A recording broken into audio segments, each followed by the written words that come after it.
দ্বিতীয় বিশ্বযুদ্ধের পূর্ব ফ্রন্ট ছিল অকল্পনীয় নৃশংসতার এক মঞ্চ, যেখানে লক্ষ লক্ষ জীবন ইউরোপের নিয়ন্ত্রণের জন্য এক মরিয়া লড়াইয়ে হারিয়ে গিয়েছিল। এই ধ্বংসযজ্ঞের মাঝে সোভিয়েত নারীরা নাৎসি আগ্রাসনের বিরুদ্ধে প্রতিরোধে একটি গুরুত্বপূর্ণ ভূমিকা পালন করেছিল। তারা পেছন থেকে যুদ্ধযন্ত্রকে সমর্থন করেছিল এবং একই সঙ্গে স্নাইপার, পাইলট ও সম্মুখসারির যোদ্ধা হিসেবে অস্ত্রও তুলে নিয়েছিল। সংক্ষেপে, তারা এই যুদ্ধে বিশাল প্রভাব ফেলেছিল। তবে তাদের বীরত্ব ও আত্মনিবেদন ছিল এক ভয়াবহ মূল্য সমেত। দুঃখজনকভাবে, যারা জার্মানদের হাতে পড়েছিল, তারা যুদ্ধের সবচেয়ে অমানবিক পরিণতির শিকার হয়েছিল, যা অপমান থেকে শুরু করে শোষণ পর্যন্ত বিস্তৃত। শেষ পর্যন্ত এই সমস্ত কিছু আমাদের ভাবতে বাধ্য করে, এই নারীদের কি হলো, যারা তাদের বীরত্ব সত্ত্বেও বন্দী হয়ে গেল, জার্মান সেনাবাহিনীর হাতে ধরা পড়ল। আর এই নারীদের সাথে আসলে কি করা হয়েছিল?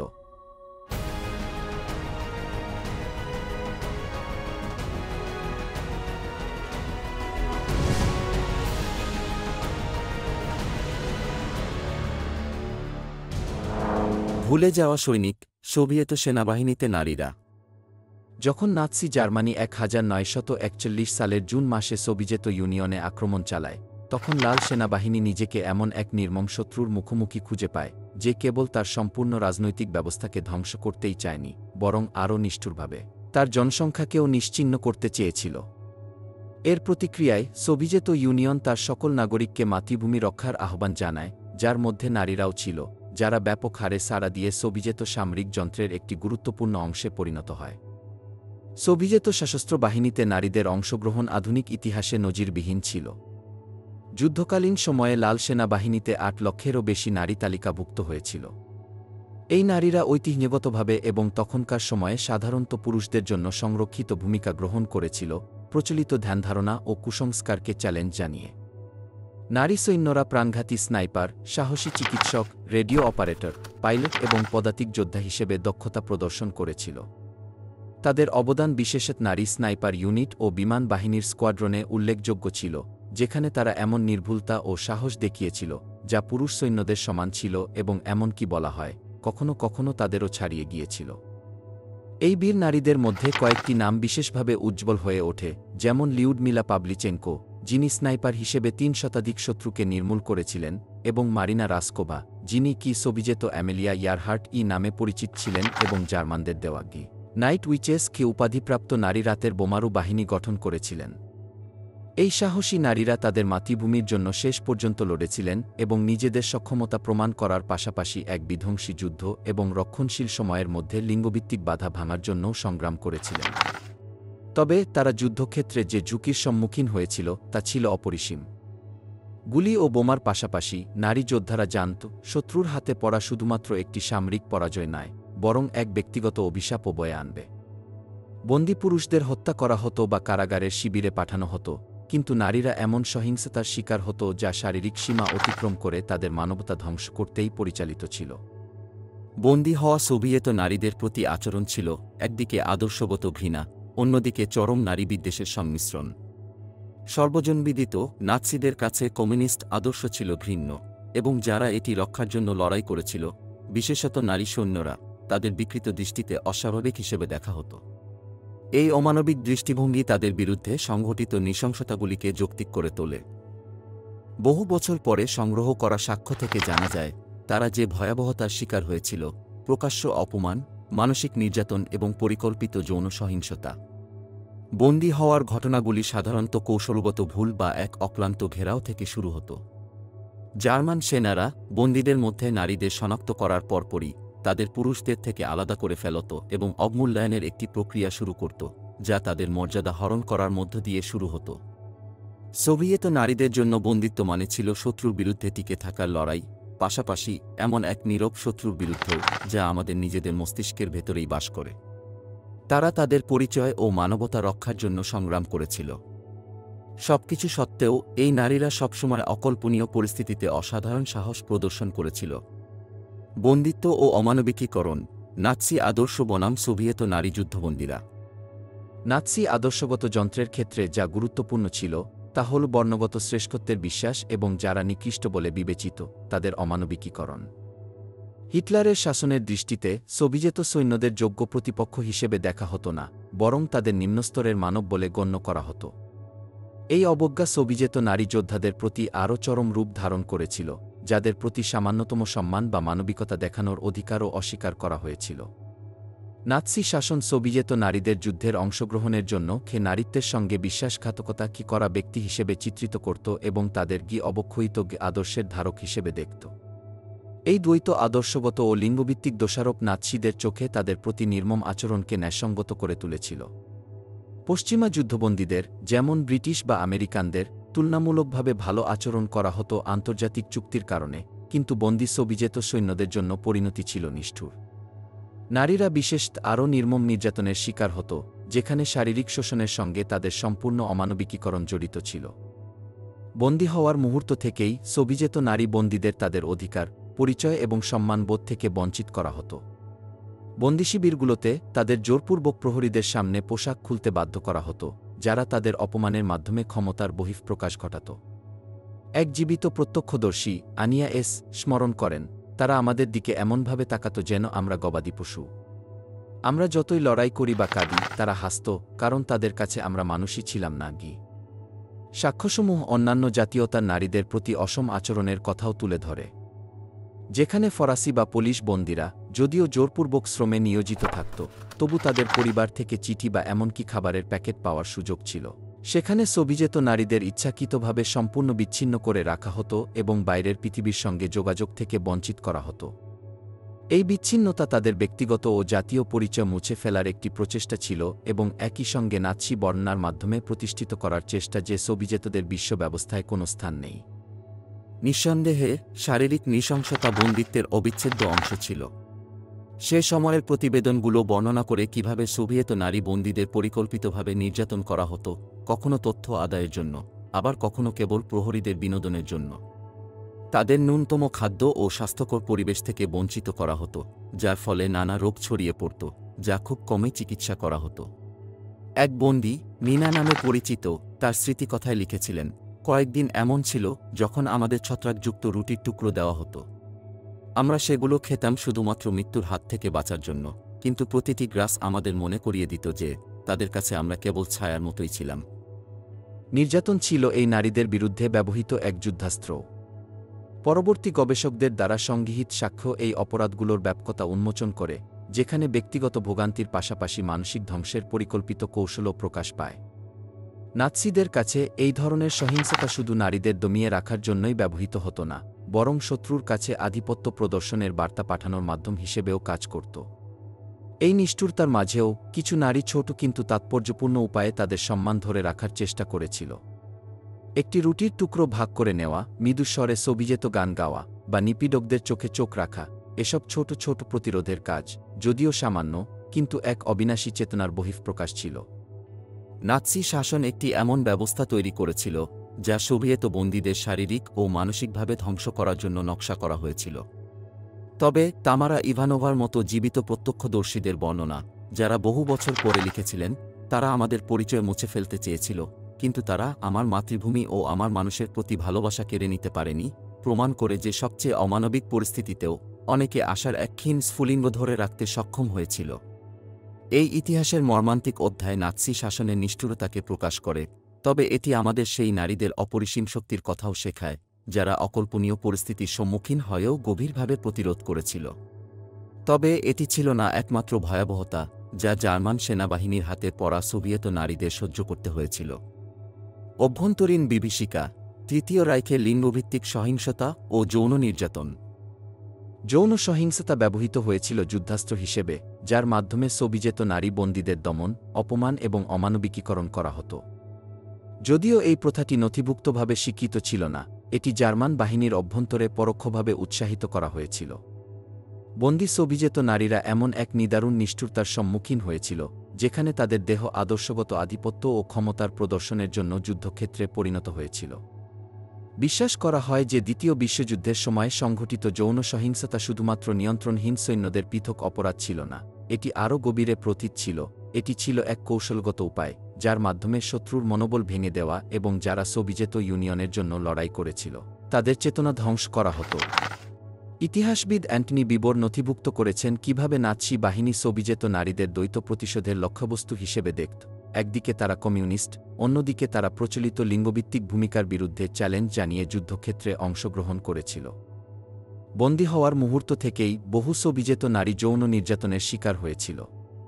বন্দিত্বের পরিবেশ শুধু এই নির্যাতনকে উৎসাহিতই করেনি, বরং এটিকে সাধারণ নিয়মে পরিণত করেছিল। 1943 সালের রেড ক্রসের একটি প্রতিবেদনে বলা হয়েছে, সোভিয়েত নারী বন্দীদের প্রায়শই জিজ্ঞাসাবাদের জন্য বাছাই করা হতো, যা আসলে শারীরিক ও যৌন নির্যাতনের আড়ালে ব্যবহৃত একটি ভদ্রতাসূচক শব্দ, যা তাদের দেহ ও মন দুটোই সম্পূর্ণভাবে বিকৃত করে দিত। মারিনা পেত্রোভনা, যিনি 1942 সালে বন্দী হয়েছিলেন, বহু বছর পর স্মৃতিচারণ করে বলেন, তারা আমাদের এক কক্ষে আটকে রেখেছিল। এক কর্মকর্তা বলেছিল তারা আমাদের মুখ খোলাবে, কিন্তু তারা তথ্য খুঁজছিল না। তারা আমাদের ধ্বংস করতে চেয়েছিল। তার এই কথাগুলো বহু নারী বন্দির বাস্তবতাকে প্রতিফলিত করে। তাদের মানুষ হিসেবে দেখা হতো না, বরং তাদের বন্দিদাতাদের ক্ষমতা লিপ্সার উপকরণ হিসেবে বিবেচনা করা হতো। একাগ্রতা শিবির এবং বন্দি শিবিরগুলোতে যৌন সহিংসতা ছিল এক বৃহত্তর অমানবিকীকরণের নীতির অংশ। অনেক ক্ষেত্রেই নারী বন্দীদের সৈন্যদের সামনে সম্পূর্ণ নগ্ন হতে বাধ্য করা হতো, যারা তাদের এমনভাবে পরীক্ষা করত যেন তারা জড়বস্তু। এক নাৎসি কর্মকর্তার ডায়েরিতে লেখা একটি বিভীষিকাময় ঘটনা, যিনি ভিলহেলম ফন এইচ নামে পরিচিত, সেখানে উল্লেখ করা হয়েছে যে কিছু নারীকে তাদের নগ্ন ত্বকে সংখ্যা খোদাই করে চিহ্নিত করা হতো, যেন তাদের লেবেল করে যৌন শোষণের জন্য প্রস্তুত করা হয়। আউশভিটস, বার্গেন-বেলসেন এবং অন্যান্য শিবিরগুলোতে বন্দী নারীদের নিয়মিতভাবে বিশেষ ব্যারাকে নিয়ে যাওয়া হতো, যা সৈন্যদের মধ্যে পরিতৃপ্তির কক্ষ নামে পরিচিত ছিল। যদিও আনুষ্ঠানিকভাবে এগুলোকে শ্রম এলাকা হিসেবে দেখানো হতো, জানা যায় যে অনেক বন্দী কখনোই এই ব্যারাকগুলো থেকে জীবিত বের হতে পারেনি। ভ্যালেন্টিনা গ্রিগোরিয়েভার সাক্ষ্য, যিনি বন্দী হয়ে পূর্ব প্রুশিয়ার এক শিবিরে নেওয়া হয়েছিলেন, এই বাস্তবতার এক মর্মান্তিক চিত্র তুলে ধরে। অনেক রাত আমরা লুকানোর চেষ্টা করতাম, খাটের নিচে গর্ত খুঁড়তাম বা অসুস্থতার ভান করতাম, কিন্তু তারা সবসময় আমাদের বের করে নেওয়ার কোনো উপায় খুঁজে পেত। তাদের কাছে আমরা নারী ছিলাম না, আমরা ছিলাম ছায়ার মতো, যাকে তারা যখন খুশি পিষে ফেলতে পারত। আরেকটি প্রতীকী ঘটনা ওলগা পি এর, যাকে দাখাওয়ের কাছাকাছি এক কারখানায় শ্রমিক হিসেবে ব্যবহার করা হয়েছিল। বহু বছর পরে তিনি বর্ণনা করেন কিভাবে প্রতিদিন কাজের পালা শেষে সৈন্যরা সবচেয়ে কম বয়সী নারীদের রাতের বিনোদনের জন্য বেছে নিত। তিনি স্মরণ করেন, প্রতিটি দিনই ছিল এক মৃত্যুদণ্ড। নাৎসিরা জানত এই ধরনের নির্যাতন মানুষের মানসিক অবস্থার উপর কী প্রভাব ফেলতে পারে, এবং এই সহিংসতার প্রযোগ শারীরিক ক্ষতির চেয়েও গভীরে প্রবাহিত হয়েছিল। নারী বন্দীরা এক মানসিক বিপর্যয়ের মধ্যে দিয়ে যেত, যা তাদের আশাহীন করে তুলত এবং এমনকি বেঁচে থাকার ইচ্ছাও নষ্ট করে দিত। অনেকেই সিফিলিসের মতো রোগে আক্রান্ত হতো, যা শুধু তাদের দেহকে দুর্বল করত না, বরং তাদের আরও বেশি অপমানের লক্ষ্যবস্তুতে পরিণত করত।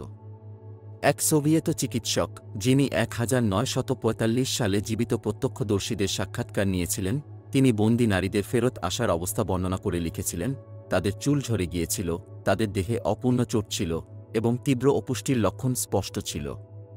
কিন্তু যা আমাকে সবচেয়ে বেশি নাড়িয়ে দিয়েছিল তা ছিল তাদের চোখের ফাঁকা দৃষ্টি, যেন তারা আর এই পৃথিবীর অংশ নয়।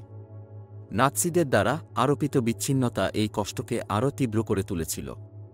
নারীরা কাউকে বিশ্বাস করতে পারত না, এমনকি তাদের সহবন্দীদেরও নয়, বিশ্বাসঘাতকতার ভয়ে। এই বাধ্যতামূলক বিচ্ছিন্নতা এক গভীর নিঃসঙ্গতা ও বেদনার ক্ষেত্র তৈরি করেছিল। সাম্প্রতিক গবেষণায় প্রকাশিত হয়েছে যে কিছু নাৎসি কর্মকর্তা নারী বন্দীদের কাছ থেকে তথ্য আদায়ের জন্য যৌন নির্যাতনের ব্যবহার করত। 2017 সালে জার্মান সংরক্ষণাগারে অবমুক্ত হওয়া নথিপত্রে প্রমাণ পাওয়া যায় যে নির্দিষ্ট কিছু সোভিয়েত নারী বন্দীদের মানসিকভাবে ভেঙে দেওয়ার জন্য জিজ্ঞাসাবাদের আগে যৌন নির্যাতনের শিকার করা হতো। সবচেয়ে ভয়াবহ ঘটনাগুলোর মধ্যে একটি জড়িত ছিল এমন এক নারীকে, যিনি শুধুমাত্র কুতানিয়াখি নামে চিহ্নিত ছিলেন এবং যাকে একটি অতর্কিত হামলার পর বন্দী করা হয়েছিল। সংরক্ষণাগারের নথিপত্র প্রকাশ করে যে তার উপর চালানো নির্যাতনের মধ্যে শারীরিক ও যৌন অঙ্গচ্ছেদ অন্তর্ভুক্ত ছিল, কিন্তু এরপরেও তিনি তার সামরিক ইউনিট সম্পর্কে কোনো তথ্য প্রকাশ করেননি। এক জার্মান কমান্ডারের স্বাক্ষরিত প্রতিবেদনে উল্লেখ করা হয়েছে যে তার অটল নীরবতা পর্যন্ত তার বন্দিদাতাদেরও অবাক করেছিল। এই সমস্ত অপরাধের ব্যাপকতা সত্ত্বেও খুব কম অপরাধী বিচারের মুখোমুখি হয়েছিল। নুরেমবার্গ ট্রায়ালে যৌন সহিংসতাকে একটি নির্দিষ্ট অপরাধ হিসেবে স্বীকৃতি দেওয়া হয়নি, যার ফলে অনেক বেঁচে থাকা ভুক্তভোগী ন্যায়বিচার এবং পুনর্বাসন থেকে বঞ্চিত থেকে গিয়েছিল। এই ঐতিহাসিক উপেক্ষাকে সমকালীন ইতিহাসবিদ এবং অধিকারকর্মীরা কঠোরভাবে সমালোচনা করেছেন, যারা মনে করেন যে এই অপরাধগুলোকে স্বীকার করে নেওয়া অত্যন্ত গুরুত্বপূর্ণ, যাতে ভুক্তভোগীদের স্মৃতিকে যথাযথ সম্মান জানানো যায়। ইরিনা জায়েতসেভার কথাগুলো এই অবিচারের প্রতিধ্বনি করে, যিনি 1947 সালে সোভিয়েত আদালতের সামনে সাক্ষ্য দেওয়া কয়েকজন নারীর মধ্যে একজন ছিলেন। তারা আমাদের ব্যবহার করেছে, আমাদের ধ্বংস করেছে, তারপর আমাদের ভুলে গেছে। এখন আমাদের হয়ে কথা বলবে কে?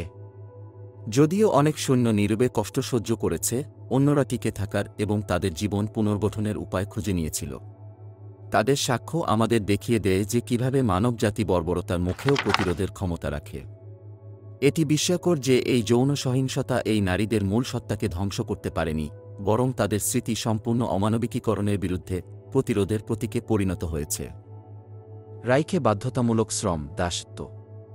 নাৎসি শাসনের বাধ্যতামূলক শ্রম ব্যবস্থা ছিল তাদের যুদ্ধ প্রচেষ্টাকে বজায় রাখার অন্যতম প্রধান উপায়। যখন জার্মান পুরুষদের সম্মুখ সারিতে পাঠানো হয়, তখন রাইখকে কারখানা, খামার এবং অন্যান্য গুরুত্বপূর্ণ শিল্পক্ষেত্রে শ্রমশক্তির প্রয়োজন হয়। এই প্রেক্ষাপটে বন্দী সোভিয়েত নারী বন্দীরা এক নির্মমভাবে শোষিত সম্পদে পরিণত হয়েছিল। নিজেদের বাড়ি থেকে হাজার হাজার মাইল দূরে স্থানান্তরিত হয়ে এই নারীরা চরম পরিশ্রম, অনাহার এবং অমানবিক জীবনযাত্রার এক দুষ্টচক্রে আটকে গিয়েছিল। উল্লেখযোগ্য বিষয় হল, যদিও পূর্বে উল্লিখিত নারী বন্দীদের ভাগ্যের সঙ্গে যৌন সহিংসতা জড়িত ছিল, বাধ্যতামূলক শ্রমের জন্য নির্ধারিত নারীরা আরেক ধরনের বিভীষিকার সম্মুখীন হয়েছিল। তাদের দেহ সরাসরি অপমানের অস্ত্র হিসেবে ব্যবহৃত না হলেও শারীরিক ক্লান্তি ও শোষণ তাদের উপর এক স্থায়ী ক্ষতচিহ্ন রেখে গিয়েছিল। জার্মান বাহিনী যখন প্রথম কয়েক মাসে সোভিয়েত ইউনিয়নে আক্রমণ চালায়, তখন হাজার হাজার নারী বন্দী করা হয়, যাদের রাইখের প্রচেষ্টার জন্য প্রয়োজনীয় শ্রমিক হিসেবে চিহ্নিত করা হয়েছিল। এসব বন্দীদের মালবাহী ট্রেনে করে স্থানান্তর করা হতো, এমন পরিবেশে যা তাদের বেঁচে থাকার ন্যূনতম নিশ্চয়তাও দিত না। 1942 সালের একটি জার্মান প্রতিবেদনে বিস্তারিতভাবে উল্লেখ করা হয়েছে কিভাবে বন্দীদের সপ্তাহের পর সপ্তাহ ধরে উপযুক্ত খাদ্য বা পানীয় ছাড়া ভ্রমণ করতে বাধ্য করা হতো, সেই সঙ্গে তাদের সহ্য করতে হতো শীতের প্রচণ্ড ঠান্ডা। গন্তব্যে পৌঁছানোর পর নারীদের অস্ত্র কারখানা, কৃষিক্ষেত্র এবং শিল্প কর্মশালার মধ্যে ভাগ করে দেওয়া হতো। অনেক ক্ষেত্রেই এই প্রতিষ্ঠানগুলো সরাসরি যুদ্ধ প্রচেষ্টার সঙ্গে যুক্ত ছিল। এর অন্যতম প্রধান উদাহরণ ছিল আউগসবার্গের মেসারশমিট কারখানা, যেখানে যুদ্ধবিমান সংযোজন করা হতো। সেখানে শত শত সোভিয়েত বন্দী প্রতিদিন 16 ঘণ্টা পর্যন্ত কাজ করত, সর্বদা সশস্ত্র প্রহরীদের নজরদারিতে। তাতিয়ানা তিনি এক গোলাবারুদ কারখানায় কাজ করে বেঁচে ফিরেছিলেন। তার অভিজ্ঞতা বর্ণনা করেন, ভোরের আগেই আমাদের জাগানো হতো এবং এক সারিতে নিয়ে যাওয়া হতো, যেন আমরা কোনো পশু। মেশিনগুলোর শব্দ ছিল বধির করে দেওয়ার মতো, আর আমরা ক্লান্তিতে টলতে টলতে পড়ে যাচ্ছিলাম। কিন্তু আমরা জানতাম, যদি আমরা পড়ে যেতাম, তাহলে আমাদের টেনে বের করে নিয়ে যাওয়া হতো এবং আর কখনোই আমাদের সহকর্মীদের দেখা যেত না। শ্রম শিবিরে জীবন ছিল বেঁচে থাকার এক নিরবচ্ছিন্ন সংগ্রাম। নারীরা অত্যধিক ভিড়যুক্ত ব্যারাকে রাখা হতো, যা ছিল পাতলা কাঠের তৈরি এবং পর্যাপ্ত উষ্ণতার কোনো ব্যবস্থা ছিল না। শীতকালে তাপমাত্রা হিমাঙ্কের নিচে 20 ডিগ্রি সেলসিয়াসেরও কমে যেত এবং অনেক বন্দী একে অপরকে জড়িয়ে ধরে ঘুমাত, তাদের দেহের সামান্য উষ্ণতা ভাগ করে নেওয়ার জন্য। খাবার ছিল অতি স্বল্প এবং নিম্নমানের। সাধারণত তাদের খাবার হিসেবে দেওয়া হতো এক টুকরো শক্ত রুটি এবং এক বাটি পাতলা স্যুপ, যা প্রধানত আলুর খোসা দিয়ে তৈরি হতো। এই খাদ্য দীর্ঘ কর্মঘণ্টার সঙ্গে মিলিয়ে বন্দীদের দ্রুত দুর্বল করে ফেলত। গালিনা এফ. এর সাক্ষ্য, যিনি বাভারিয়ার একটি খামারে কাজ করতেন, এই পরিস্থিতির বাস্তব চিত্র তুলে ধরে। আমাদের এত অল্প পরিমাণে খাবার দেওয়া হতো যে আমরা কখনো কখনো চুরি করে বিটের খোসা বা মাটিতে পড়ে থাকা যে কোনো ভোজ্য জিনিস খাওয়ার চেষ্টা করতাম। কিন্তু যদি ধরা পড়তাম, প্রহরীরা আমাদের মারধর করত বা কয়েক দিনের জন্য রেশন বন্ধ করে দিত। রোগব্যাধি ছিল সাধারণ ঘটনা এবং চিকিৎসা সেবার কোনো প্রায় অস্তিত্বই ছিল না। নিউমোনিয়া, যক্ষ্মা এবং সংক্রমণ দ্রুত ব্যারাক জুড়ে ছড়িয়ে পড়ত, যেখানে নোংরা পরিবেশ ছিল সুস্পষ্ট। জীবিত প্রত্যক্ষদর্শীদের বিবরণে জানা যায় যে অনেক নারী দুর্বলতার কারণে কাজ চালিয়ে যেতে পারত না এবং তাদের অন্য স্থাপনার দিকে পাঠিয়ে দেওয়া হতো, যেখান থেকে খুব কম মানুষই ফিরে আসতে পেরেছিল। সোভিয়েত নারী বন্দীদের শ্রম কেবল জার্মান যুদ্ধ অর্থনীতিকে সহায়তা করছিল না, বরং এটি সরাসরি সামরিক উৎপাদনেও অবদান রাখছিল। অস্ত্র কারখানাগুলোতে নারীদের গুলি, যুদ্ধবিমান এবং ট্যাঙ্ক সংযোজন করতে বাধ্য করা হতো, যে সমস্ত অস্ত্র পরে তাদের নিজেদের জনগণের বিরুদ্ধে ব্যবহৃত হতো। বিদ্রূপাত্মকভাবে কিছু নারী বন্দী ভেতর থেকে এই যুদ্ধ প্রচেষ্টাকে নষ্ট করার চেষ্টা করেছিল। নথিপত্রে এমন ঘটনাও লিপিবদ্ধ রয়েছে যেখানে নারীরা ইচ্ছাকৃতভাবে গোলাবারুদে ত্রুটি সৃষ্টি করত বা গুরুত্বপূর্ণ অংশের সংযোজন ধীর করে দিত। এক বন্দী, যিনি লেনা ফাইভ নামে পরিচিত ছিলেন, বহু বছর পরে স্মরণ করেন, আমরা জানতাম যে আমাদের হাত আমাদের নিজস্ব জনগণের মৃত্যুর কারণ তৈরি করছিল। তাই মাঝে মাঝে আমরা ইচ্ছাকৃতভাবে কোনো যন্ত্রাংশ ভুলভাবে বাঁকিয়ে দিতাম বা কোনো স্ক্রু যথেষ্ট শক্ত করে লাগাতাম না। এটি খুব বিপজ্জনক ছিল, কিন্তু এটি ছিল আমাদের প্রতিরোধের একমাত্র উপায়। আশ্চর্যজনকভাবে কিছু বন্দী নাৎসি শাসনের সঙ্গে সম্পর্কহীন জার্মান শ্রমিকদের সঙ্গে যোগাযোগ করতে সক্ষম হয়েছিল। বিরল কিছু ক্ষেত্রে এই শ্রমিকরা তাদের ত্রুটিপূর্ণ যন্ত্রাংশ লুকিয়ে রাখতে সাহায্য করত বা এমনকি অল্প পরিমাণে খাবারও ভাগ করে নিত। এই মানবিক ইঙ্গিতগুলো, যদিও খুবই সামান্য ছিল, তবে হতাশার মাঝে কিছুটা স্বস্তি এনে দিত। যদিও বাধ্যতামূলক শ্রম ছিল এক ধ্বংসাত্মক পরিণতি, অনেক নারী অনুভব করেছিল যে তারা আরও ভয়াবহ দুর্ভোগ এড়াতে পেরেছে। শারীরিক শোষণ, যদিও নিষ্ঠুর ছিল, অন্তত তাদের বেঁচে থাকার একটি সুযোগ দিয়েছিল, যা তাদের তুলনায় যারা ক্রমাগত যৌন সহিংসতার শিকার হয়েছিল তাদের ক্ষেত্রে সম্ভব ছিল না। 1943 সালের রেড আর্মির একটি দলিল, যা মুক্ত বন্দীদের সাক্ষাৎকারের ভিত্তিতে তৈরি হয়েছিল, সেখানে উল্লেখ করা হয়েছে যেসব নারী কারখানা বা খামারে কাজের জন্য নিযুক্ত হয়েছিল তারা জীবিত ফিরে আসার সম্ভাবনা বেশি পেয়েছিল। যদিও তাদের জীবন ছিল দুর্বিষহ, তারা বিশেষ ব্যারাকে পাঠানো নারীদের মতো মানসিক নির্যাতনের শিকার হয়নি। তবে শত্রুর জন্য কাজ করার মানসিক বোঝা ছিল বিশাল। নারী বন্দীরা অনুভব করত যে তারা তাদের মাতৃভূমির সঙ্গে বিশ্বাসঘাতকতা করছে, যদিও এটি তারা বাধ্য হয়ে করছিল। এই দ্বৈততা এমন মানসিক ক্ষত তৈরি করেছিল যা অনেকের সারা জীবনের জন্য বয়ে বেড়াতে হয়েছিল। সাম্প্রতিক গবেষণাগুলো জার্মান কোম্পানিগুলোর সঙ্গে বাধ্যতামূলক শ্রম ব্যবস্থার সংযোগের উপর নতুন আলোকপাত করেছে। অবমুক্ত হওয়া নথিপত্র প্রকাশ করেছে যে সিমেন্স, বায়ার এবং ভক্সওয়াগেনের মতো কোম্পানিগুলো দাসশ্রম থেকে ব্যাপকভাবে লাভবান হয়েছিল, যার মধ্যে সোভিয়েত নারীরাও অন্তর্ভুক্ত ছিল। 1944 সালের একটি সিমেন্স নথিতে উল্লেখ করা হয়েছে কিভাবে নারী বন্দীরা উত্তম পরিবেশে কাজ করছিল উৎপাদন সর্বোচ্চ করতে, যদিও পরবর্তী সাক্ষ্য এই দাবির বিরোধিতা করে, যেখানে অবিরাম কর্মঘণ্টা ও অব্যাহত নির্যাতনের কথা বর্ণিত হয়েছে। বার্লিনের কাছাকাছি এক খামারে নথিপত্র পাওয়া গিয়েছিল যা সোভিয়েত নারীদের কৃষিকাজে ব্যবহারের দলিল ছিল। এই নথিগুলোতে কি শ্রম দক্ষতা সংক্রান্ত নোট অন্তর্ভুক্ত ছিল, যেখানে বর্ণনা করা হয়েছে বন্দীরা ক্লান্তিতে লুটিয়ে পড়ার আগে কত একর জমি চাষ করতে পারত। এই সংখ্যাগুলো ব্যবহৃত হতো শাস্তি নির্ধারণের জন্য বা লক্ষ্যমাত্রা পূরণ না হলে রেশন কমানোর জন্য। আমরা বলতে পারি যে বাধ্যতামূলক শ্রম ব্যবস্থা ইতিহাসে এবং যারা বেঁচে ফিরেছিল সেই সোভিয়েত নারীদের জীবনে এক স্থায়ী চিহ্ন রেখে গেছে। যদিও কিছু বন্দী নিজ দেশে ফিরে যেতে পেরেছিল, বেশিরভাগই সমাজে পুনঃপ্রবেশ করতে অসুবিধার সম্মুখীন হয়েছিল। অনেকেই দীর্ঘমেয়াদী স্বাস্থ্য সমস্যায় ভুগেছিল এবং শত্রুর জন্য কাজ করার মানসিক আঘাত বয়ে বেরিয়েছিল। জার্মান যুদ্ধ প্রচেষ্টা গড়ে উঠেছিল এই নারীদের শ্রমের উপর, যাদের গল্প আজও যুদ্ধকালীন সময়ে অমানবিকীকরণের চরম সীমা কতদূর পর্যন্ত পৌঁছাতে পারে তার একটি সতর্কবার্তা হয়ে আছে। নরকের মধ্যে প্রতিরোধ, সাহস ও বিদ্রোহের গল্প। সবচেয়ে অমানবিক পরিস্থিতির মধ্যেও নাৎসি শাসনের অধীনে বন্দী সোভিয়েত নারী বন্দীরা প্রতিরোধের পথ খুঁজে নিয়েছিল, শুধু বেঁচে থাকার জন্য নয়, বরং তাদের নিপীড়কদের চ্যালেঞ্জ জানাতে।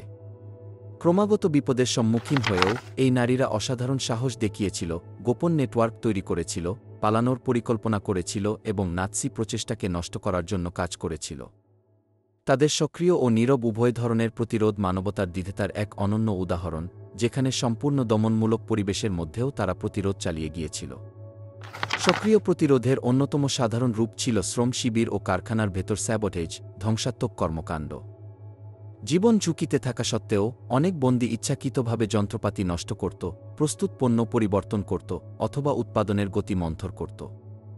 এর একটি প্রতীকী ঘটনা ঘটে হামবুর্গের কাছাকাছি এক গোলাবারুদ কারখানায়, যেখানে একদল সোভিয়েত নারী বন্দী সংযোজিত বুলেটে ত্রুটি তৈরি করেছিল। তাদের মধ্যে ছিলেন লারিসা জে, যিনি বহু বছর পরে স্মরণ করেন, আমরা জানতাম যে প্রতিটি খারাপভাবে তৈরি বুলেট কাউকে সম্মুখসারিতে জীবন রক্ষা করতে সাহায্য করতে পারে। এটি ছিল আমাদের লড়াই চালিয়ে যাওয়ার উপায়। আরেকটি প্রতিরোধের ঘটনা ঘটে রাইনল্যান্ডের এক খামারে, যেখানে নারী বন্দীরা ফসল নষ্ট করার জন্য ভুল পদ্ধতিতে বীজ রোপণ করত অথবা সেগুলো ঠান্ডার সংস্পর্শে ফেলে দিত। যদিও প্রহরীরা ফলাফল লক্ষ্য করেছিল, তারা প্রায়ই দায়ীদের শনাক্ত করতে ব্যর্থ হতো, কারণ শ্রমিকদের মধ্যে দৃঢ় সংহতি ছিল। যদিও নাৎসিরা বন্দীদের মধ্যে বিচ্ছিন্নতা আরোপ করতে চেয়েছিল, সোভিয়েত নারী বন্দীরা একে অপরকে সহায়তা করতে এবং তাদের মানবতা রক্ষা করতে গোপন নেটওয়ার্ক তৈরি করেছিল। এই নেটওয়ার্কগুলো ছোট ছোট প্রতিরোধমূলক কার্যক্রম সংগঠিত করত, খাবার, পোশাক বা ওষুধ ভাগ করে নিত এবং গোপন বার্তা আদান প্রদানের মাধ্যমে আশার আলো জ্বালিয়ে রাখত। রাভেনশব্রুকে, যা একমাত্র নারীদের জন্য নির্ধারিত একটি শিবির ছিল, একদল সোভিয়েত নারী বন্দী একটি পাচার ব্যবস্থা গড়ে তুলেছিল, যার মাধ্যমে চিঠি ও ছোট ছোট প্যাকেট আদান প্রদান করা হতো। আনাস্তাসিয়া পি, যিনি জীবিত ফিরে আসতে পেরেছিলেন, স্মরণ করেন কিভাবে একটি সাধারণ বার্তা আশার পুনর্জন্ম ঘটাতে পারত। আমি একটি নোট পেয়েছিলাম যেখানে লেখা ছিল, আমরা এখনও শক্তিশালী। তাতে কোনো স্বাক্ষর ছিল না, কিন্তু আমি জানতাম যে আমি একা নই।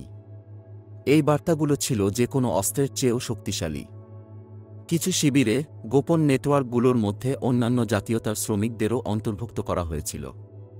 বার্গেন-বেলসেনে সোভিয়েত ও পোলিশ নারীরা একসঙ্গে কাজ করেছিল তথ্য আদান প্রদান এবং প্রহরীদের জন্য নির্ধারিত খাদ্য সরবরাহ নষ্ট করার জন্য।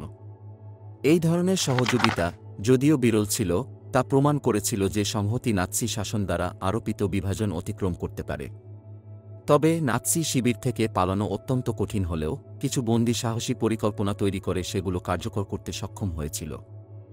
সবচেয়ে অসাধারণ গল্পগুলোর মধ্যে একটি ছিল নাটালিয়া জি এর, যিনি আরও দুইজন বন্দীর সঙ্গে মিলে ওয়ার্সার কাছাকাছি এক ফাঁকা মাঠে থাকা একটি ব্যারাক থেকে একটি সুড়ঙ্গ খুঁড়েছিলেন। সুড়ঙ্গটি ছিল সরু ও অন্ধকার। আমরা পালাক্রমে রাতভর খনন করতাম, আমাদের লুকিয়ে রাখা চামচ ব্যবহার করে। এতে আমাদের কয়েক সপ্তাহ লেগেছিল, কিন্তু শেষ পর্যন্ত আমরা সফল হয়েছিলাম, নাটালিয়া 1950 সালের এক সাক্ষাৎকারে স্মরণ করেন। 3 জন নারী প্রহরীদের চোখ এড়াতে সক্ষম হন এবং কাছের একটি গ্রামে পৌঁছান, যেখানে পুলিশ কৃষকেরা তাদের আশ্রয় দেয় এবং স্থানীয় প্রতিরোধ আন্দোলনের সঙ্গে যুক্ত হতে সাহায্য করে। একটি নথিভুক্ত ঘটনার আরেকটি দৃষ্টান্ত ছিল 1944 সালে, যখন জার্মানির উদ্দেশ্যে যাত্রারত এক পরিবহন ট্রেনে থাকা একদল নারী বন্দী নিজেদের শিকল খুলে ফেলতে সক্ষম হয়েছিল, যা তারা তাৎক্ষণিকভাবে তৈরি করা সরঞ্জাম ব্যবহার করেছিল, এবং চলন্ত ট্রেন থেকে লাফিয়ে পড়েছিল। যদিও অনেকে পুনরায় ধরা পড়ে বা নিহত হয়েছিল, কিছু বন্দী পালিয়ে যেতে সক্ষম হয়েছিল এবং সোভিয়েত গেরিলা বাহিনীতে যোগ দেয়া। এখন সাম্প্রতিক গবেষণায় বাভারিয়ার একটি শিবিরের ভেতরে সংঘটিত এক কম পরিচিত প্রতিরোধ ঘটনার তথ্য উন্মোচিত হয়েছে, যেখানে সোভিয়েত নারী বন্দীরা একটি নীরব ধর্মঘটের আয়োজন করেছিল। দিনের পর দিন তারা ভান করেছিল যে তারা অতিমাত্রায় অসুস্থ বা দুর্বল, ফলে একটি সামরিক যন্ত্রাংশ কারখানায় উৎপাদন ব্যাহত হয়েছিল। নথিপত্র থেকে জানা যায় যে নাৎসি তত্ত্বাবধায়করা তাদের সম্পূর্ণ শ্রমশক্তি হারানোর ভয়ে শেষ পর্যন্ত খাবারের রেশন সামান্য উন্নত করেছিল, যাতে আরও অসুস্থতা প্রতিরোধ করা যায়। অবমুক্ত নথিপত্রে প্রকাশিত আরেকটি কৌতূহলজনক বিষয় ছিল প্রতিরোধের একটি মাধ্যম হিসেবে গান ও কবিতার ব্যবহার। লাইপজিগের কাছে একটি শিবিরে নারীরা রাতে গোপন বৈঠকের আয়োজন করত, যেখানে তারা সোভিয়েত লোকগীতি গাইত বা পুনরুদ্ধার করা কাগজের টুকরোতে লেখা কবিতা আবৃত্তি করত। এই ছোট ছোট কর্মকাণ্ড তাদের সাংস্কৃতিক পরিচয় সংরক্ষণে সহায়তা করেছিল এবং নাৎসিদের চাপিয়ে দেওয়া অমানবিকীকরণকে চ্যালেঞ্জ জানিয়েছিল। বন্দীদের প্রতিরোধ শুধু নাৎসি কার্যক্রমকে কঠিন করে তুলেছিল তা নয়, বরং এটি একটি বার্তা বহন করেছিল যে সবচেয়ে প্রতিকূল পরিস্থিতিতেও মর্যাদা ও মানবতাকে রক্ষার জন্য লড়াই করা সম্ভব। যদিও এই নারীদের অনেককে তাদের সাহসের জন্য চরম মূল্য দিতে হয়েছিল, তাদের কর্মকাণ্ড অন্যদের অনুপ্রাণিত করেছিল এবং এমন এক সাহসের উত্তরাধিকার রেখে গেছে যা আজও বিদ্যমান। ওলগা এস এর কথাগুলো, যিনি এক অস্ত্র কারখানায় ধ্বংসাত্মক কর্মকাণ্ডে সহায়তা করেছিলেন, এই চেতনার সারাংশ তুলে ধরে। আমরা বেছে নিতে পারিনি কোথায় থাকব বা আমাদের সঙ্গে কি করা হবে, কিন্তু আমরা বেছে নিতে পেরেছিলাম কিভাবে প্রতিক্রিয়া জানাব। আর আমাদের প্রতিক্রিয়া ছিল কখনোই হার না মানা। গি নরকের শেষ নাকি নরকের শুরু, মুক্তি ও প্রত্যাবর্তনের কলঙ্ক। সোভিয়েত বন্দীদের মুক্তি এক অন্ধকার অধ্যায়ের সমাপ্তি চিহ্নিত করেছিল, তবে এটি তাদের ভোগান্তির শেষ নয়। যখন মিত্র এবং সোভিয়েত বাহিনী দখলকৃত অঞ্চলে অগ্রসর হয়, তখন তারা বন্দী শিবির ও বাধ্যতামূলক শ্রম শিবিরগুলোর সন্ধান পায়, যা সেখানে সংঘটিত নৃশংসতাগুলো প্রকাশ করে। তবে মুক্তিপ্রাপ্ত অনেক নারীর জন্য বাড়ি ফেরার আশা দ্রুতই এক নতুন লড়াইয়ে পরিণত হয়েছিল। প্রত্যাখ্যান, অবিশ্বাস এবং সমাজে পুনঃপ্রবেশের কঠিন বাস্তবতা। যখন মিত্র এবং সোভিয়েত বাহিনী শিবিরগুলো মুক্ত করেছিল, তখন সোভিয়েত বন্দীরা এক ভয়াবহ অবস্থায় ছিল। অপুষ্টিতে ভোগা, রোগাক্রান্ত এবং গভীরভাবে মানসিকভাবে আঘাতপ্রাপ্ত, অনেকেই চলাফেরাও করতে পারছিল না। মিত্র বাহিনীর সামরিক চিকিৎসকদের প্রাথমিক প্রতিবেদনে জীবিতদের কি মানব ছায়া, দুর্বল ও অসহায় বলে বর্ণনা করা হয়েছিল। এমনই একটি ঘটনা ছিল ইউলিয়া পি এর, যাকে 1945 সালে জার্মানিতে আমেরিকান বাহিনী মুক্ত করেছিল। যখন তারা পৌঁছাল, তারা আতঙ্কিত হয়ে আমাদের দিকে তাকাল। তারা আমাদের কম্বল দিয়েছিল, কিন্তু আমরা জানতাম না আমরা কি তাদের কাছে যেতে পারব কিনা। বছরের পর বছর আমরা শিখেছিলাম যে সৈন্যদের ভয় করতে হয়, তারা যেখান থেকেই আসুক না কেন। কিছু বন্দীর জন্য বন্দিত্বের সমাপ্তি নিরাময়ের একটি প্রক্রিয়ার সূচনা ছিল, কিন্তু অন্যদের জন্য মুক্তি এক অনিশ্চয়তা ও ভয়ের অনুভূতি নিয়ে এসেছিল। সোভিয়েত ইউনিয়নে বন্দীদের প্রত্যাবর্তন স্টালিন শাসনের অবিশ্বাস দ্বারা চিহ্নিত হয়েছিল। সোভিয়েত আদর্শ বন্দীদের সন্দেহের চোখে দেখত, কারণ তারা শত্রুর প্রভাব দ্বারা দূষিত হতে পারে বলে বিবেচিত হতো। এই নারীরা, যারা বছরের পর বছর নির্যাতন ও অপমান সহ্য করেছিল, তাদের বীরের পরিবর্তে সন্দেহভাজন হিসেবে স্বাগত জানানো হয়েছিল। 1943 সালে সোভিয়েত শাসনের জারি করা একটি ডিক্রিতে বলা হয়েছিল যে কোনো বন্দীকে সম্ভাব্য বিশ্বাসঘাতকতার জন্য তদন্ত করা হবে। মুক্তিপ্রাপ্ত অনেক নারীকে এনকেভিডি, জননিরাপত্তা বিষয়ক কমিশারিয়েট, দ্বারা ব্যাপক জিজ্ঞাসাবাদের মুখোমুখি হতে হয়েছিল এবং তারপর তাদের ফিল্ট্রেশন শিবিরে পাঠানো হয়েছিল। কিছু নারীকে এমনকি শত্রুর সঙ্গে সহযোগিতার ভিত্তিহীন অভিযোগে গুলাগে কঠোর শ্রমের শাস্তি পর্যন্ত দেওয়া হয়েছিল। এলেনা ফাইভ, যাকে 1944 সালে মুক্তি দেওয়া হয়েছিল, তিনি বহু বছর পরে স্মরণ করেন। যখন আমি ফিরে এলাম, কোনো উদযাপন ছিল না।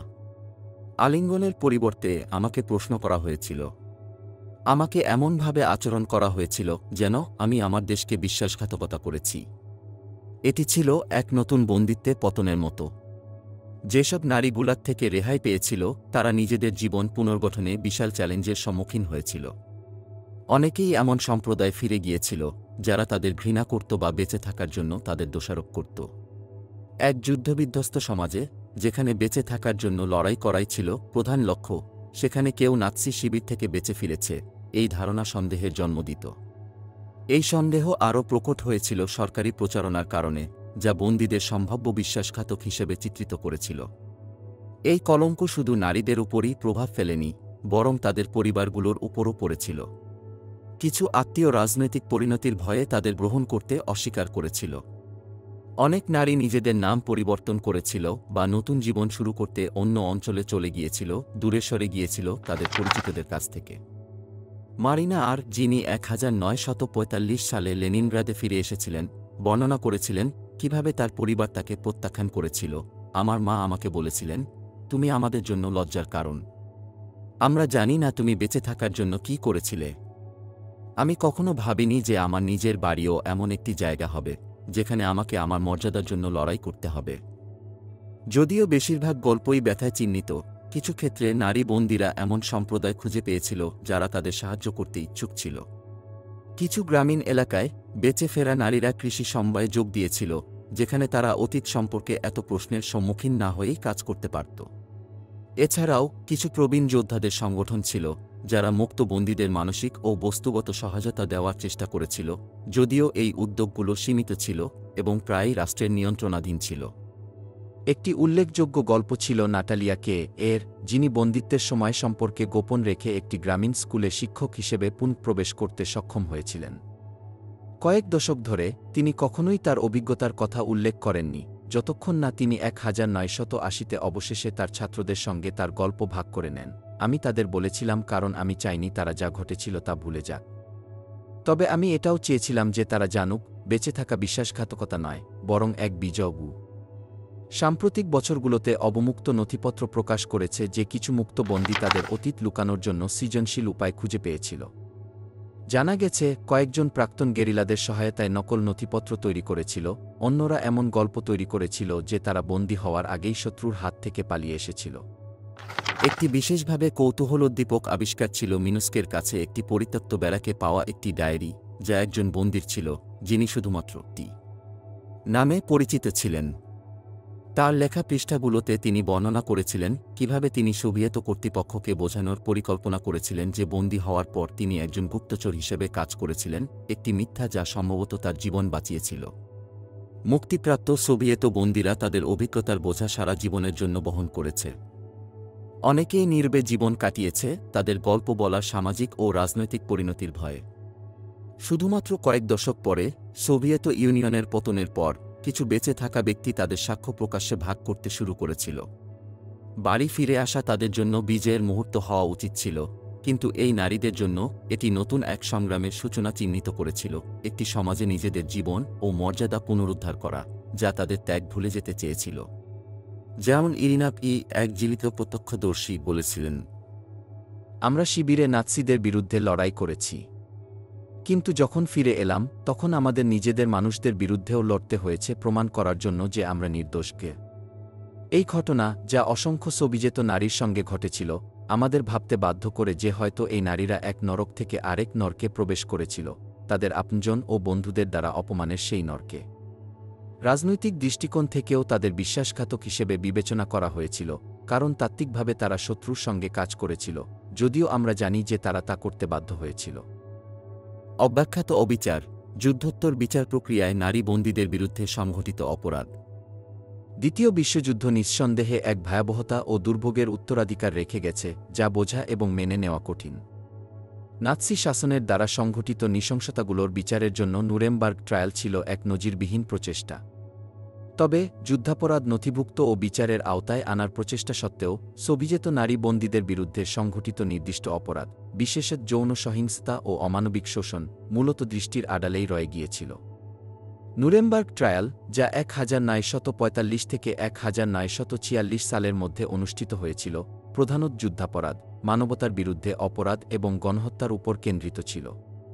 তবে যৌন সহিংসতাকে নির্দিষ্ট অপরাধ হিসেবে বিচার করা হয়নি।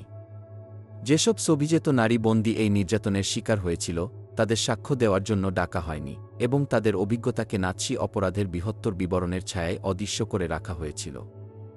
নুরেমবার্গ বিচার প্রক্রিয়ার একটি বিশ্লেষণে দেখা যায় যে, যদিও কিছু সাক্ষ্যে ধর্ষণ ও অন্যান্য নির্যাতনের উল্লেখ করা হয়েছিল, সেগুলোকে গুরুত্বপূর্ণ প্রমাণ হিসেবে বিবেচনা করা হয়নি। ইতিহাসবিদ ওয়েন্ডি লোয়ারের মতে, নারী বন্দীদের বিরুদ্ধে সংঘটিত যৌন সহিংসতাকে যুদ্ধের পার্শ্বপ্রতিক্রিয়া হিসেবে দেখা হয়েছিল, একটি সুসংগঠিত যুদ্ধাস্ত্র হিসেবে নয়। এই উপেক্ষা ভুক্তভোগীদের নিয়ে নীরবতার সংস্কৃতিকে দীর্ঘস্থায়ী করেছে। রাভেনশব্রুক, যা একমাত্র নারীদের জন্য নির্ধারিত একটি শিবির ছিল, সেখানে যৌন নির্যাতনের সঙ্গে সম্পর্কিত কিছু প্রমাণ উপস্থাপন করা হয়েছিল। তবে দোষীদের বিরুদ্ধে এই নির্দিষ্ট অপরাধের জন্য কোনো অভিযোগ আনা হয়নি এবং ভুক্তভোগীদের জন্য বিচার অসম্পূর্ণ রয়ে গিয়েছিল। বিচার প্রক্রিয়ার কয়েক দশক পরে ইতিহাসবিদরা যুদ্ধোত্তর ট্রাইব্যুনালগুলোর রেখে যাওয়া শূন্যস্থান পূরণ করার চেষ্টা শুরু করেন। সাবেক সোভিয়েত ইউনিয়ন এবং জার্মানির সংরক্ষণাগারগুলো উন্মুক্ত হওয়ার ফলে গবেষকরা এমন নথিপত্রের নাগাল পান, যা সোভিয়েত নারী বন্দীদের বিরুদ্ধে সংঘটিত অপরাধের ব্যাপকতা প্রকাশ করে। 1992 সালে একদল রুশ পণ্ডিত নাৎসি শিবিরে বন্দী সোভিয়েত নারীদের অবস্থা নিয়ে একটি বিশেষ প্রতিবেদন প্রকাশ করে। এই প্রতিবেদনে পূর্বে অজানা কিছু সাক্ষ্য অন্তর্ভুক্ত ছিল, যেমন জিনাইদা আই এর বর্ণনা, যিনি বলেছিলেন কিভাবে তিনি এবং অন্যান্য নারী রাভেনশব্রুকে চিকিৎসা পরীক্ষার শিকার হয়েছিলেন। আমাদের এমন কিছু পদার্থ ইনজেকশন দেওয়া হতো যা আমরা বুঝতে পারতাম না। তারপর আমাদের পা ফুলে উঠত এবং আমাদের মধ্যে কেউ কেউ আর হাঁটতে পারত না। আমাদের কিছুই ব্যাখ্যা করা হয়নি। আমরা ছিলাম পরীক্ষার বস্তু। প্রতিবেদনটি আরও তুলে ধরে কিভাবে যৌন সহিংসতা ছিল এক ধরনের আধিপত্য কায়েমের হাতিয়ার, তবে এটাও উল্লেখ করা হয় যে ভুক্তভোগীরা সোভিয়েত ইউনিয়ন এবং পশ্চিম ইউরোপ উভয় ক্ষেত্রেই লজ্জা ও সামাজিক কলঙ্কের কারণে খুব কমই আদালতে তাদের অভিজ্ঞতার কথা তুলে ধরতে পেরেছিল। দ্বিতীয় বিশ্বযুদ্ধে সোভিয়েত নারী বন্দীদের অবস্থান ছিল জটিল এবং প্রায়শই প্রান্তিক করে রাখা হয়েছে। সোভিয়েত ইউনিয়নে সরকারি বর্ণনা মূলত লাল সেনাবাহিনীর বীরত্বপূর্ণ প্রতিরোধের উপর জোর দেওয়া হয়েছিল এবং নারী বন্দীদের দুর্ভোগ ছিল এক অস্বস্তিকর বিষয়, যা দেশের বিজয়ী চিত্রের সঙ্গে মানানসই ছিল না। দশকের পর দশক ধরে এই নারীদের গল্পগুলো আনুষ্ঠানিক নথি ও স্মৃতিসৌধ থেকে বাদ দেওয়া হয়েছে। এমনকি জার্মানিতেও, যেখানে হোলোকাস্ট ও নাৎসি যুদ্ধাপরাধের স্মরণ বিশেষ গুরুত্ব পায়, সোভিয়েত নারী বন্দীদের অভিজ্ঞতা অন্যান্য ভুক্তভোগীদের তুলনায় তুলনামূলকভাবে কম মনোযোগ পেয়েছে। সাম্প্রতিক বছরগুলোতে কিছু স্মারক প্রকল্প এই উপেক্ষাকে সংশোধন করার চেষ্টা করেছে। 1205 সালে একদল জার্মান ইতিহাসবিদ বার্লিনে নারী যুদ্ধবন্দীদের প্রতি উৎসর্গীকৃত একটি স্মারক উন্মোচন করেন, যার মধ্যে সোভিয়েত নারীরাও অন্তর্ভুক্ত ছিল। স্মারকের শিলালিপিতে লিউডমিলা পি এর সাক্ষ্যের একটি অংশ লেখা রয়েছে, তারা আমাদের সবকিছু কেড়ে নিয়েছিল, কিন্তু আমাদের মানবতা কেড়ে নিতে পারেনি গি। তবে আন্তর্জাতিক রেড ক্রসের সংরক্ষণাগারে সাম্প্রতিক এক আবিষ্কার মিত্র বাহিনীর কর্মকর্তাদের মধ্যে হওয়া পত্রালাপ প্রকাশ করেছে, যেখানে বিচার প্রক্রিয়ায় যৌন সহিংসতার সাক্ষ্য গ্রহণের জটিলতা নিয়ে আলোচনা করা হয়েছিল। 1946 সালে লেখা এক চিঠিতে এক কর্মকর্তা উদ্বেগ প্রকাশ করেছিলেন যে এই ধরনের বিবরণ বৃহত্তর অপরাধগুলোর দিক থেকে মনোযোগ সরিয়ে নিতে পারে গি। এই মনোভাব সেই সময়কার দৃষ্টিভঙ্গিকে প্রতিফলিত করে, যেখানে নারীদের বিরুদ্ধে সংঘটিত নির্যাতনকে ন্যায়বিচারের জন্য অগ্রাধিকার হিসেবে দেখা হতো না। আরেকটি কৌতূহলোদ্দীপক ঘটনা হল আন্না কে এর কাহিনী, যিনি স্টুটগার্টের কাছে একটি শিবিরে বন্দী অবস্থায় তার অভিজ্ঞতা একটি ডায়েরিতে লিপিবদ্ধ করতে সক্ষম হয়েছিলেন। এই ডায়েরিটি তার উত্তরসূরিরা 1211 সালে আবিষ্কার করে, যেখানে শুধু তার ভোগান্তির বিবরণী ছিল না, বরং তার মর্যাদা রক্ষা করার চেষ্টার কথাও লেখা ছিল। একটি লেখায় তিনি লিখেছিলেন, তারা ভাবে আমরা দুর্বল, কিন্তু প্রতিটি দিন আমি বেঁচে থাকি, সেটাই এক ছোট্ট বিজয়, যা তারা কখনোই আমার কাছ থেকে কেড়ে নিতে পারবে না গি। সাম্প্রতিক কয়েক দশকে কিছু দেশ এই নারীদের দুর্ভোগকে স্বীকৃতি দিতে শুরু করেছে। 1997 সালে রাশিয়া যুদ্ধ থেকে বেঁচে যাওয়া ব্যক্তিদের সাক্ষ্য নথিবদ্ধ করার জন্য একটি উদ্যোগ গ্রহণ করে, যার মধ্যে নারী বন্দীদের সাক্ষ্যও অন্তর্ভুক্ত ছিল। যদিও এই প্রচেষ্টা অনেক দেরিতে আসে, এটি অনেক নারীর জন্য তাদের গল্প বলার প্রথম সুযোগ তৈরি করেছিল। ভেরা এর সাক্ষ্য, যা এই প্রকল্পের অংশ হিসেবে সংরক্ষিত হয়েছে, অনেক জীবিত বন্দীর অনুভূতিকে প্রতিফলিত করে। আমরা মুক্ত হয়েছিলাম, কিন্তু বিশ্ব আমাদের ভুলে গিয়েছিল। তারা আমাদের গল্প শুনতে চায়নি, কারণ এটি ছিল অস্বস্তিকর। আমি শুধু চাই তারা স্মরণ করুক আমরা কি সহ্য করেছি। নাৎসিদের দ্বারা বন্দী সোভিয়েত নারী বন্দীদের গল্প দ্বিতীয় বিশ্বযুদ্ধের স্মৃতির এক অসমাপ্ত ক্ষত হয়ে রয়ে গেছে। যদিও সাম্প্রতিক কিছু প্রচেষ্টা তাদের ত্যাগ ও দুর্ভোগকে সম্মানিত করার চেষ্টা করেছে, ইতিহাসের বৈশ্বিক ধারাবাহিকতায় তাদের গল্প পুরোপুরি অন্তর্ভুক্ত করার জন্য এখনও অনেক কিছু করা বাকি। এই নারীদের ঘিরে থাকা দীর্ঘকালীন নীরবতা শুধু অন্যায়কে দীর্ঘস্থায়ী করেনি, বরং ভবিষ্যৎ প্রজন্মকে নাৎসি নিষ্ঠুরতার প্রকৃত ব্যক্তি বোঝার সুযোগ থেকেও বঞ্চিত করেছে। নাৎসিদের দ্বারা বন্দী সোভিয়েত বন্দীদের গল্প যুদ্ধের নৃশংসতা এবং সংঘর্ষের মানবিক মূল্যবোধের উপর এক অন্ধকার ছায়ার মতো রয়ে গেছে। এই নারীরা, যারা তাদের মাতৃভূমির জন্য সাহসের সঙ্গে লড়াই করেছিল, তারা অকল্পনীয় বিভীষিকার সম্মুখীন হয়েছিল: অমানবিকীকরণ, যৌন সহিংসতা, বাধ্যতামূলক শ্রম এবং মুক্তির পর প্রত্যাখ্যান। এই সমস্ত দুর্ভোগের মধ্যেও তাদের শারীরিক ও মানসিক দৃঢ়তা মানবজাতির সর্বোচ্চ প্রতিকূলতার মুখোমুখি হওয়ার ক্ষমতার এক উজ্জ্বল প্রমাণ হয়ে উঠেছিল। তবুও কয়েক দশক ধরে তাদের কষ্টকে লজ্জা, কলঙ্ক এবং নির্বাচনী ঐতিহাসিক স্মৃতির অগ্রাধিকারের কারণে নীরব করে রাখা হয়েছিল। তাদের বিরুদ্ধে সংঘটিত অপরাধগুলো আদালতে উপেক্ষিত হয়েছিল এবং দ্বিতীয় বিশ্বযুদ্ধের আনুষ্ঠানিক বর্ণনায় তাদের গল্পগুলো প্রান্তিক অবস্থায় ঠেলে দেওয়া হয়েছিল। আজ ৮০-এরও বেশি বছর পরে তাদের আত্মত্যাগকে স্বীকৃতি দেওয়া কেবল ঐতিহাসিক ন্যায়বিচারের একটি কাজ নয়, বরং যুদ্ধের ভয়াবহতা সম্পূর্ণভাবে বোঝার একটি গুরুত্বপূর্ণ পদক্ষেপ। তাদের কণ্ঠস্বর, যদিও অনেক দেরিতে শোনা যাচ্ছে, আমাদের মনে করিয়ে দেয় যে আমরা যেন কখনো ভুলে না যাই। এই নারীদের স্মৃতি যা ঘটেছিল তার একটি শিক্ষণীয় বার্তা বহন করে। এটি অতীতের এক অবিচ্ছিন্ন চিহ্ন, যা এক গভীর অন্ধকার, হতাশা এবং দুঃখের ছাপ রেখে গেছে। কিন্তু এটি একই সঙ্গে একটি সতর্কবার্তাও যে, যদি আমরা অমানবিকীকরণ এবং সহিংসতাকে প্রতিহত না করি, তবে এগুলো আবারও ফিরে আসতে পারে। যা এখনও বাকি রয়েছে তা হল আমাদের সকলের একত্রিত হওয়া এবং তাদের সাহস ও দুর্ভোগকে সম্মান জানানো, তাদের স্মরণ করা, যারা মানব ইতিহাসের সবচেয়ে অন্ধকারতম অধ্যায়গুলোর মধ্যে একটিতে প্রতিরোধের প্রতীক হয়ে উঠেছিল।